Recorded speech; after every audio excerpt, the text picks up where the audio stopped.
Hey guys, thanks for being with us on another episode of Emergent Leadership. Tonight, I'm fortunate enough to be with Travis Howe from Mountain Lakes Regional EMS Council up in New York. Travis, how are you tonight? I'm good. How are you? I'm doing well. Thanks for asking.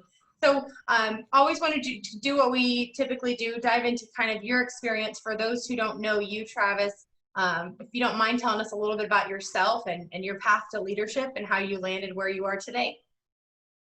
Sure. Yeah. Well, I'm up in the Adirondack Mountains of New York. It is winter up here already. We've had a few warm days, but yeah, up here in the Adirondacks, I grew up in a small town of about 700 or 800 people, and that's where I got my start in EMS. Actually, at the age of 15, I grew up around the firehouse.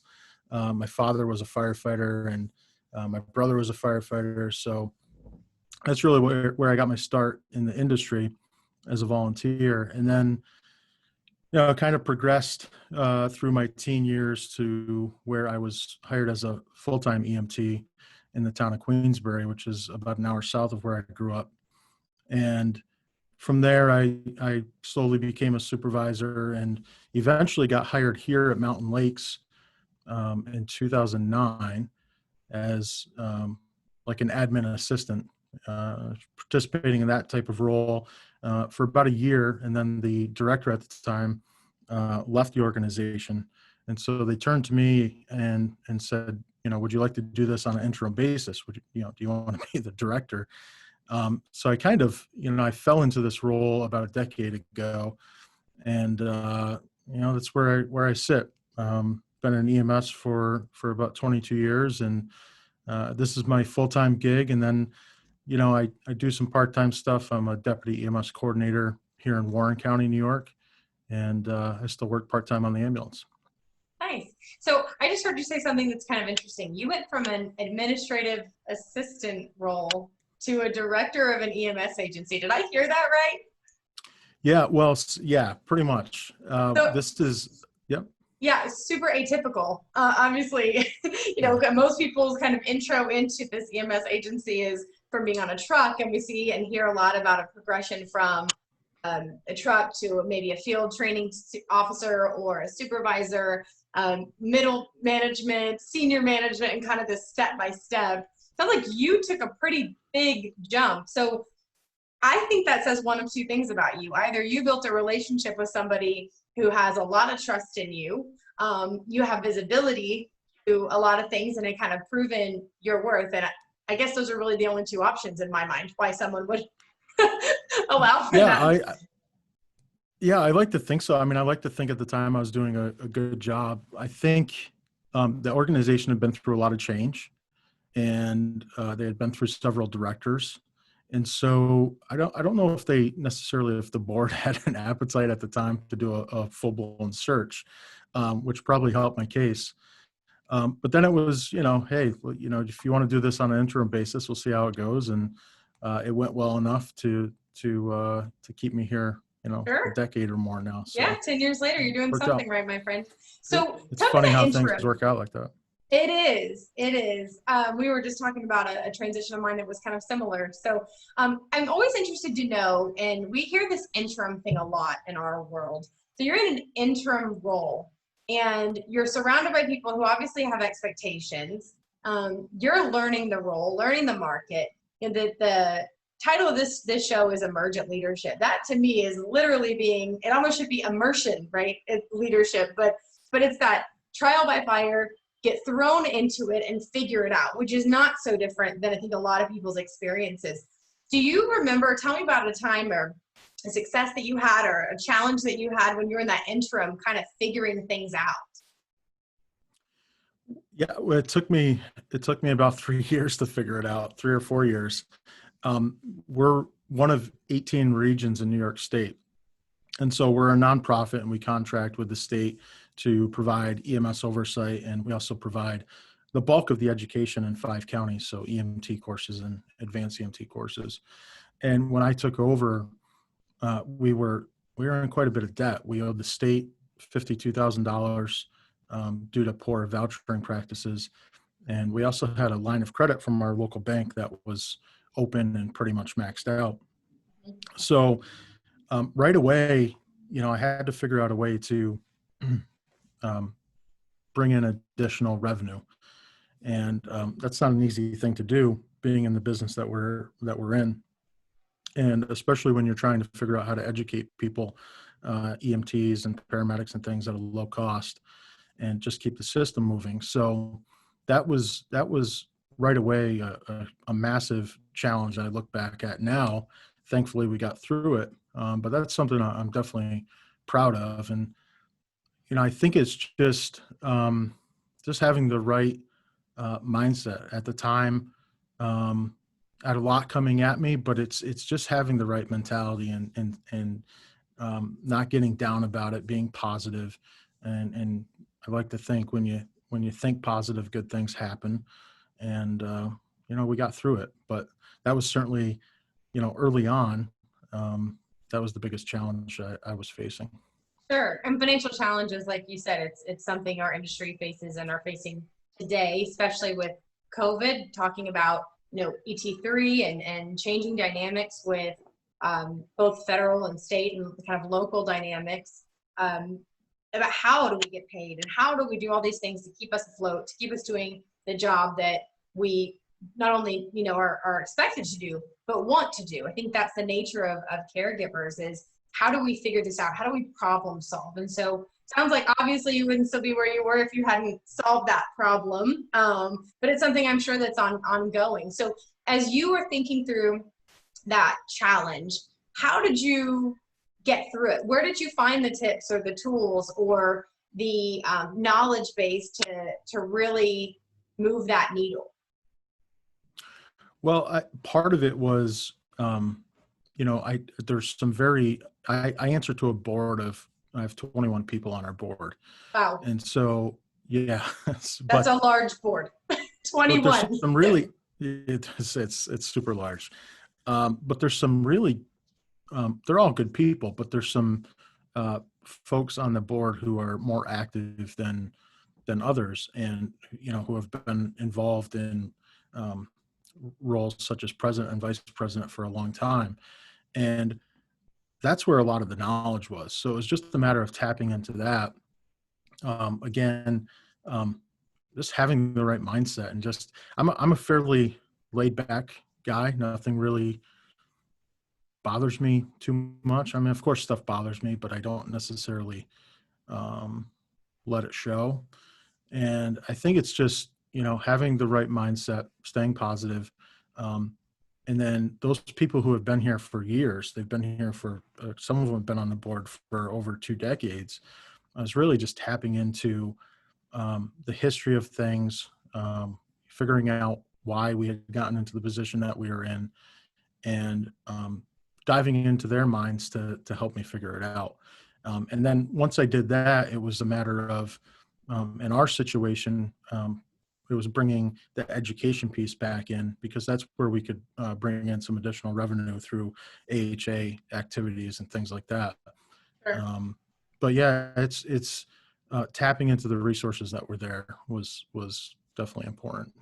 So you found a way to create kind of your own mentor and mentorship um, process. Most of the time, when you hear about mentors, it's somebody leaning in and finding somebody who really needs that support. I'm sure they wouldn't have. I'm sure they did that for you. You have to have a mentor to have a mentee, right? But Yeah. as you're talking about leaning into that knowledge and that history, how do you balance that history of what we've always done and how I've experienced with where you need to go? Because obviously being in a financial predicament or dealing with any kind of thing, situation that needs a change, you've got to find that balance. How did you navigate that balance with here's how we've always done and knowing you need to do something differently? Well, I think I think, from early on, I knew what had to be done. It's just, it's probably communication. That's the big thing, is making sure everybody's on the same page, making sure that the board in that case had a trust in me. But really, communication. And, and then also just being open-minded. And it's the same thing I tell EMS agencies now, because we have this system here, at least here in New York, but I know this is the case, across the country, is um, EMS agencies for years were volunteer based, right? And especially, in a more rural area like I live in here. And then they've slowly progressed to combination paid and volunteer. And then many of them have pretty much now, at least here in my county, we have every ambulance that's on the road in a 12 or 24-hour period is covered by paid staff. Sure. And so EMS agencies are trying to figure out how to pay for this. And a lot of these agencies used to be attached to a volunteer fire department. They separated years ago so they could start billing legally here in New York. And so there's a lot of tradition in the sense that there's still some volunteers left from those days who don't want to give up that tradition and sometimes sense of family and things like that, and that small town feel. But it's just being open-minded. That the system is too fractured. Right. We have to have consolidation. Here in this county, we're trying to get started with some kind of county EMS system, because it's just economies of scale. If we're going to pay people what they deserve to be paid and give them health insurance and other benefits and retirement, individual towns of 5,000 or 6,000 people can't do it. And it's the same reason we don't have individual police forces in those municipalities. We have a county sheriff's office, and we have the New York State Police here. So it's just being open-minded. So it's the same thing that I'm telling EMS agencies now, not in being in control of your own destiny, but getting out of your sandbox, breaking down those walls, and working with others. Sure. And like I said, communication, because if you're not communicating about all of it, everybody just kind of stays in their own sandbox, and you don't get anything done. So Right.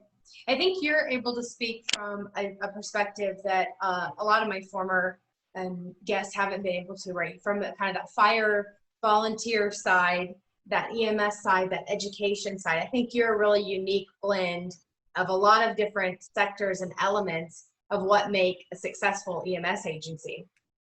So I've heard you talk about mindset a few times, one in the context of positivity, one in the context of, open-mindedness, but dive into that for me a little bit, if you don't mind. What is that mindset that you think we need as leaders in pre-hospital, emergency, public safety, and in the realm of the world we're in? What is that mindset that you really believe is going to make the difference in a successful agency, and one that continues to struggle? yeah, I think it's just staying positive. So if the leadership if their headspace is in a spot where they're negative all the time and they're not communicating well with their people, it's that negativity is going to flow downriver to those employees or the people, the boots on the ground. I think, so I think it's the staying positive in the sense that we have a lot of negativity within the industry, right? So you can go on social media and like here locally, I see providers all the time talking about how, they're overworked and underpaid. And it's very easy. And I understand when they're working 80 hours a week and, just to put food on their table and pay the bills, and they can't get ahead, as to why they become negative and burnt out in a lot of cases. So it's on us as leaders to stay positive, not to bicker with each other, not to cling on to our foolish pride, like I was talking about with agencies not wanting to collaborate and consolidate, and creating an atmosphere that is positive, so that our workers and our volunteers, trust us. And the more positive we are, and the more that we act in a way that'll bring about change, it'll improve for them and their mindset will change. When you have negativity at the top, it's not gonna work. It's gonna Yeah. flow. Two things. One, either leadership that's present and negative, or leadership that doesn't exist at all, which is the case in some agencies as well. You're right. Both of And those don't work. right.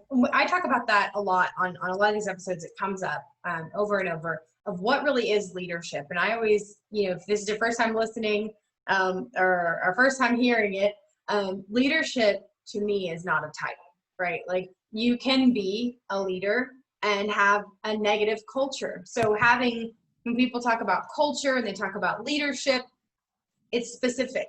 I would make a very strong argument that a disengaged quote unquote leader is not a leader because they're not engaged. So if you don't have followers, by definition, you're not a leader, right? You could be in a title role and have all, an entire department behind you, but if people don't walk where you walk and they don't follow where you go, in my mind, you're not a leader. And on the other hand, there's plenty of leaders who are frontline employees. And I had an interesting conversation the other day with a gentleman who said that, everyone who's in a clinical role is a leader because they're making decisions and they're guiding the care. And even that pre-hospital from a, first responder perspective, sometimes even further back, you can be a community leader and be involved in healthcare by taking control of bystander CPR. And that's where that healthcare starts.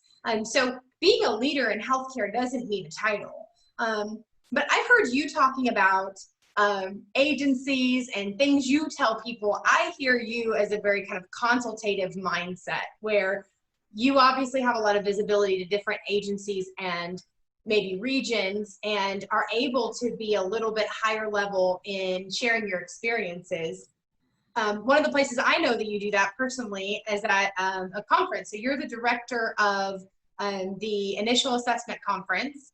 Do you want to tell us a little bit about that? And then I think more importantly, I'm curious, how do you take that mindset that you have to that conference and share that with others in your circle?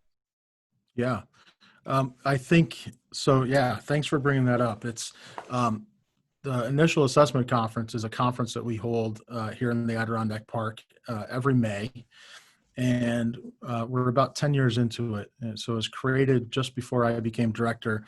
And ever since then, I've been in charge of it. And really, it's a conference that started out being solely focused on basic continuing ed stuff, clinical care. Here's your basic life support, advanced life support core content for your CME-based renewal with the state, our national registry, and which was good, which was great. But what we've tried to do over the years is not only expand that end of it, but really make it about bringing people together, right? And for me, that's probably just as or more important than the actual continuing education. It's just getting people from different parts of our state and other states, nearby, and we even get people from Canada to come down. But it's just getting people together in one place, because the Con Ed is good, but when you can talk for 3 or 4 nights in a row over a beer or at dinner or at some sort of networking event through the conference, that's where a lot of the ideas really start to flow, and people start to learn from each other. And so, but what's frustrating to me, I guess, and our conference has slowly grown over the years. But when you think about it, and you think about the number of EMS providers that we have across the country, here in New York, we have over 60,000. And so even at our state EMS conference, we get 1,000 or 1,200 people. So when you think about the percentage of EMS clinicians and leaders who go to conferences, who get out of their sandbox to go experience something else from somebody different and to interact with people, it's a pretty small percentage. And I realize there's a lot of opportunity online, of course, right now with the pandemic. All the conferences have gone virtual. And there's a lot of good content out there, and you can really expand your horizons, through technology, which is great. But there's nothing like, at least in my mind, getting in a room with sometimes like-minded people, sometimes not so like-minded, to really kind of dive into what the issues are, to hear firsthand how they handle a certain situation, and just to develop that relationship, so you have somebody or multiple people that you can then lean on from there on forward, as a mentor, or to be a mentor yourself. So that's what IAC is all about.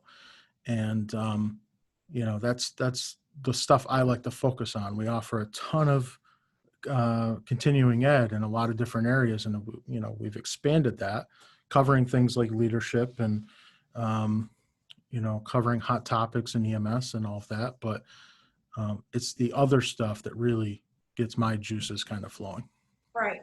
Well, there's definitely a group of people. I'm not one of them. I've always been business development in my career, so I'm not of this mindset. But people who are like, I don't need to sit down and have a beer, or whatever, a coffee, or I don't need to sit down and have a conversation with someone to know what else is out there. I can find that knowledge, to your point, under continuing education. Maybe it's just the journals, maybe it's publications or LinkedIn. What is it that you think about that conference and that face-to-face interaction of physically sitting at a table or in a room? What do you think it is about that really opens people up to allow that kind of, I don't know if germination process is the right word, but that spark to happen for those initiatives and ideas to really start flowing? What do you think it is about that, person to person? Well, I think it's, to me, I don't know how other people feel, but for me, it's a little bit more of a safe zone, in the sense that I'm really careful about what I post online. Right. Right. So I use Twitter a lot, and I'm always on Twitter. I'm on LinkedIn. And to your point, there's a lot of people I follow, that, you pick up a lot, and you converse online and things like that. But when I'm sitting at a dinner table or at the bar, or, at the cafe in the morning, and talking to people, I'm not quite as safe. I speak my mind. I don't hide my opinions and thoughts necessarily, but Right. I think that setting just opens up, allows people to express themselves in a way that they wouldn't necessarily Right. online. Well, and So you can I be think more that's candid, big. right? Right. When Absolutely. you've got that face to face, you get immediate feedback. So if you say something that, I think when you're talking about safe, talking about, trusting that you can read people enough to say, oh, they shifted in their chair, or, oh, they, got up to go get a drink of water, but they haven't done that in an hour and a half. So there's something that hit a hot button here. And it's those nonverbal cues that sometimes you can get. I think, video conferences are great. But I'm with you. I think conferences and being able to really spend time is where people in one way also kind of let their guard down a little bit, that they know and can recognize that sometimes in their struggles, it's really easy for us to feel like we're alone when we're, to use your word, in our sandbox, and we feel like we're the only person in our sandbox and nobody else gets it. It's really easy to have a mindset where you're going to go, well, that doesn't work for me, or they don't understand my community. Right. They don't have my struggles. They don't understand my system. And so being in an environment where you really can sit down, have a conversation, deep dive with people, it is kind of from a, it's not in writing, it's an off the record kind of discussion, but that can very well become an on the record, because you have these great ideas that come out of it. You're like, man, we got to put this together. How do we create this product? How do we build this thing?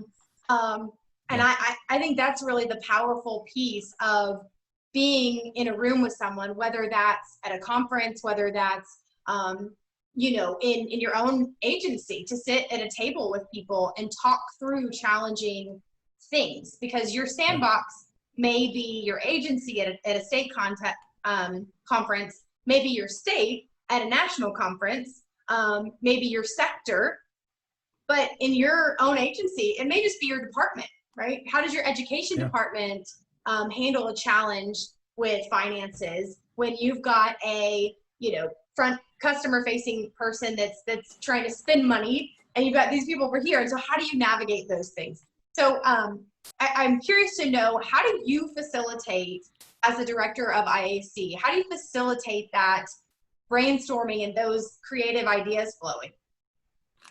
Yeah, it's just creating the environment for people.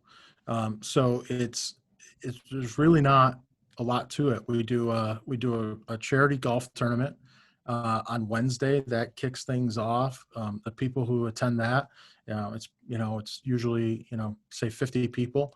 That right there, that kicks it off. Dinner that night kicks it off, and that's those conversations and people kind of start knocking down the walls even before the conference starts. And then once the conference starts, it's giving them finding that balance, right, between there's the people who say, well, listen, I spent $200. I want the most Con Ed that I can get. I want those hours. Sure. But also finding the balance of giving them enough time at lunch to not just run and grab a quick sandwich and a banana, but to actually sit down and converse, to making sure that they stay engaged the whole time through, quote unquote networking events, putting them in a comfortable environment. For instance, we're typically in Lake Placid every year, and this coming year we're going to be in Glens Falls, New York. And so it's actually a little bit smaller of a venue that we're typically used to, but we're buying out the entire hotel. So the entire property is just EMS people. It's going to create it's just going to create this awesome environment where every single person sitting in the restaurant or the bar or at the, sitting poolside, it's all EMS professionals. And it's just creating that environment. There's really not a lot of work necessarily that goes into that part of it. Give them that opportunity, plant the seed and watch it grow. Right. One of the things I know you're doing, and I'm excited to be a part of the conference in the spring, is you look at this from a content perspective, not just to get to get people in a room, but get the right people in the room. And so one of the things I know you've started doing is having a kind of pre-conference podcast initiatives, talking about some of the things that are going to be at the conference, so that you can really give people an understanding of what does it look like to you, so they can make that choice for themselves. So if people are interested in IAC, or they're interested in connecting with you, Travis, and continuing the conversation, how do they best do that? Yeah, so you can find us on Instagram, Facebook, Twitter. We actually have started recently the IAC podcast, which is a platform that is really going to be an extension of the conference. So two things. One, not everybody can come, so we want to be able to get content to those people. And then for those who are able to come, it's additional content for them and an additional platform to communicate. So that can be found on our website, which is initialassessmentconference.com, or you can download it through, I believe it's on whatever podcast platform Google Play has. Yes. And then Apple Podcasts, I think you can find it there, most certainly. But yeah, we've got another one. We're going to be recording live on Facebook on the 17th, actually, in the evening. Perfect. So, well, I will tag all of the things in this post. Thank you so much for spending time with us tonight, Travis. Of course. Yeah. Thanks for having me. It was a lot of fun. Thank you.